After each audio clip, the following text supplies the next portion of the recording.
Moment triste de l'histoire d'Haïti, un rendez-vous pour tous.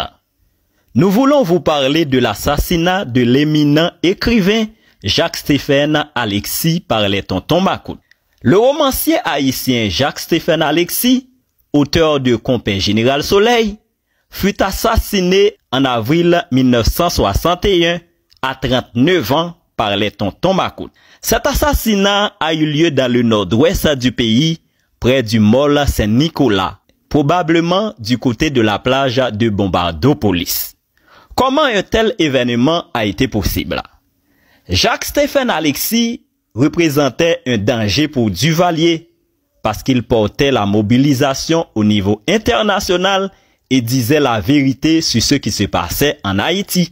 L'écrivain a débarqué le 22 avril 1961. Des jours avant, il se trouvait dans la baie des Cochons. Dès lors, des mercenaires américains y étaient venus pour essayer de reconquérir l'île de Cuba au moment où les Russes voulaient installer des missiles aux portes de l'Amérique. L'éminent intellectuel est arrêté juste en face de la base américaine, une zone très surveillée par les USA. Le monde entier à l'époque avait les yeux braqués sur le sud-est de Cuba. Alexis s'est sans doute dit que c'est le bon moment pour débarquer en Haïti. Il pensait se rendre dans sa ville natale du côté des Gonaïves, mais il est menotté en descendant de son bateau.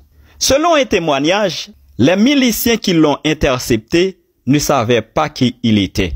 Ils ne connaissaient ni son visage, ni son nom. Jacques-Stéphane Alexis voyageait avec des faux papiers pour cacher son identité.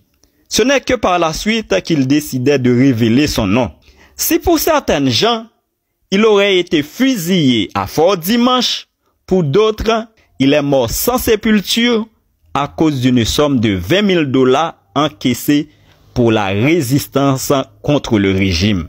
Il a été tué sur place, selon le témoignage de sa fille Florence Alexis. L'histoire est triste. La meilleure, ce sera nous demain. Avançons pour une autre Haïti.